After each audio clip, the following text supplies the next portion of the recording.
Another guy who's on Twitter. You like that? How about that for good. a segue? That's a What professional, a segue that what was. a professional segue. That was beautiful. Another guy who's on Twitter is at Josh Ragsdale. He is the new coach of the South Garland Colonels. We are so pleased to be joined by Coach Ragsdale. Coach, thanks for your time. Hey, thanks for the invite. So you moved from Dallas Adamson to South Garland. The big question is, what about the job at South Garland appealed to you? I tell you this, I've got a lot of friends that have worked in Garland, and I've been coaching for a while, and it seems like anywhere you go, any good coach, you've met these guys that are legends. Mm-hmm. They've all been in Garland at some point. Yeah. And there's that coaching fraternity in Garland that, you can't find anybody in Garland that will say anything negative about somebody else in Garland. And, I like that, man. For that coaching fraternity, I'm excited to be a part of it. You are a guy who's helped to build the Adamson program and build it in Dallas ISD. For you, as a guy who's been there for 5 years, coaching the Leopards, I imagine it's a bit bittersweet to be leaving this program that you've really helped to make some changes in. It is. And, here's the toughest part, and it's similar in recruiting as well in college is, you teach these kids about commitment, and you want them to be committed to your program, and you want them doing everything that's right for the program. That's tough to go in and look them in the eyes and tell them that you're leaving them. And, and I had the speech planned out. Everything was going to go great. Until you see one or two of them tear up, and of course I lost it. I'm a 270-pound man that just, they saw me cry, and that's okay. They needed to see that because they know where my heart is, and I've enjoyed my years there, and I was there for a few years as an assistant as well, and so you spend 9 years at a place, and it's hard to leave, and it is bittersweet. I'm excited for the opportunity, and for my family. My family's excited. I'm going to be closer to home, and you used the right word. It definitely is bittersweet. This was obviously a move that has been announced relatively recently. So what have the last few days, what has this week been like for you? It's it's been surreal. I'm still kind of numb, and it's still a lot of research gathering. I have not had the opportunity yet to sit down with the young men at South Garland nor the staff. So I'm kind of chomping at the bit for that. It's the timing is weird. They're going into spring break. Today's their last day, and they go into spring break. And so, I was really hoping to get in front of them today, but it's not going to happen. It doesn't look like. But, and Dallas's spring break is the week after. And so that's when officially that I'm going to be on campus. So I'm not going to get a spring break this year, which is okay. So, I think I've got some personal days saved up. So I think me and my daughters might hit up the zoo this next week or something, kind of recharge batteries. But it's just been a lot of questions and a lot of question and answering. And the people in Garland are true professionals. That athletic department in Garland ISD is amazing.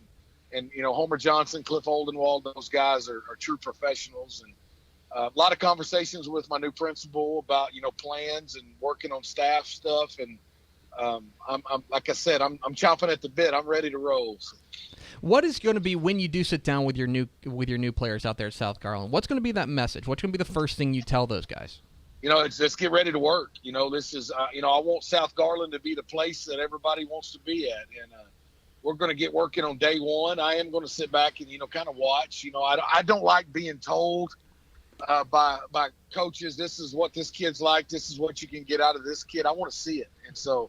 I'm going to watch them, and I'm going to sit and see what kind of leaders they are, and kind of let it all unfold in front of me.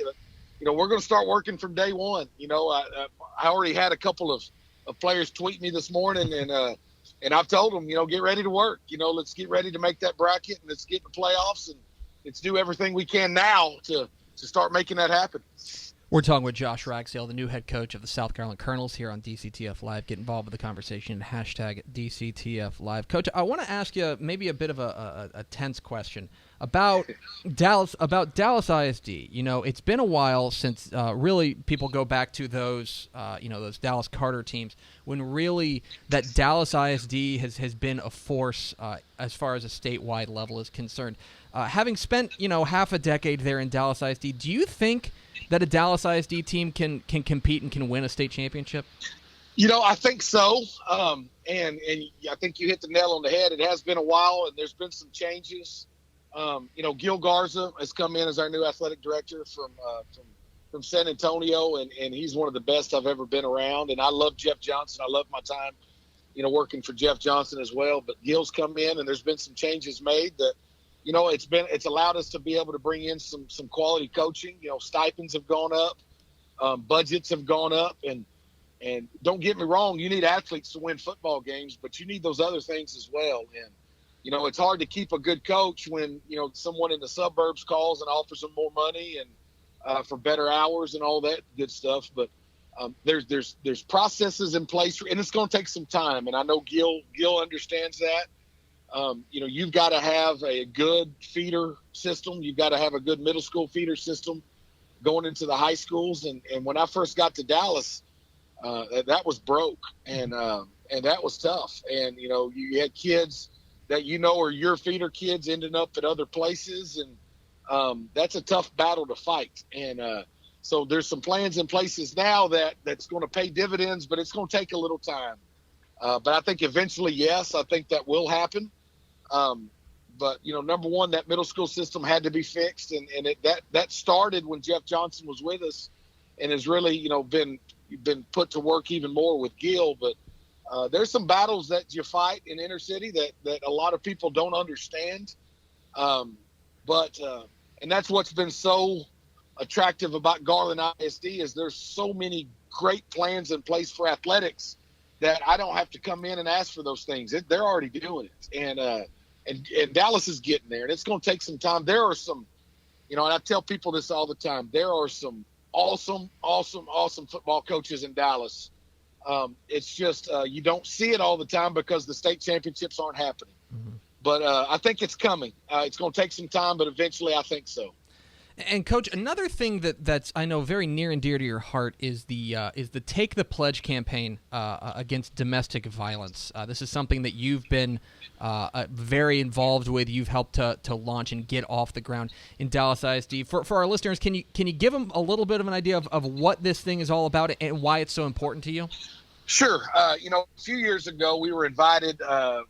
Adamson was invited by Mayor Rawlings, the mayor of Dallas, to a rally downtown that really was going to teach men, what it's like to be a man. And I love his quote. He says, "You can call, someone who hits a woman a lot of things, but a man's not one of them." And so we went to that, and it was kind of an eye-opening experience for my players to see, Emmitt Smith and see some former Cowboy players up talking about domestic violence. And I'm a former teacher, and so I'm real big on reviews and let's see what they learned. And we got back to the field house, and I sat down the team, and we just kind of debriefed about what we just learned about. And I had them all just define, write down on a piece of paper, what is domestic violence. And this is no lie. I can't make this up. The very first one that I read, and I'm in my office, is it's what happens to my mom when she doesn't act right. Mm-hmm. And I broke down. I said, "Oh my gosh, we've got a problem." And I was kind of, Lord laid it on my heart that I love to win football games. I want to win games, but I've got an opportunity to teach these young men about life and how to be better individuals. And so we got together with the leadership council, and we wanted, this was our plan. We wanted each high school in Dallas ISD, a member from each high school, to take the pledge against domestic violence, and not only just take the pledge, but say why. And that makes it a little more intimate. So, we ask them to hold up a pledge card and say, "I pledge to help stop domestic violence because," and give their reason. And so we wanted 22 young men to do that. And here we are in year 3, and we finished year 3, and we've had over 40,000 pledges. And so we've had a group from Bangladesh, a women's rights group from Bangladesh, come visit our boys and just say, why are you so courageous? Why are you doing this? Because, it's not typical for a man to say it's not right to abuse. And it's been a neat process. And in the process, and I've told this story, and it's one of the hardest times in my coaching career, is one of our young men that led this up and was one of the leaders in week 3 last year. I have to break the news to him on the field in pregame that his dad had just killed himself and had shot his girlfriend. in a murder-suicide attempt. And had we not been doing what we had been doing, and he hadn't been a part of our pledge and part of our campaign, I don't know what would have happened to Josh. And, he the next week was still out getting pledges saying, my dad made a mistake. I'm not my dad, but I'm going to do what I can to keep that from happening to somebody else. And we wanted to help others. We wanted to help people in the community. We wanted to do a community service, but little did we know we were helping ourselves the most. And so that's big, and I want to continue that, and I hope Adamson continues that, because that's been a big part of the community. And that's something that's going to be that I teach these South Garland young men about. Is not just about the game of football, but life and life in general. So I'm kind of looking forward to continuing that with the Colonels. He is Josh Ragsdale. He is the new head coach of the South Garland Colonels. I know Dallas ISD, very sad to lose you, and I know that Garland ISD, very thrilled to have you. So congratulations on the new job, Coach, and best of luck, and I'm sure we'll be talking soon. Hey, thank you.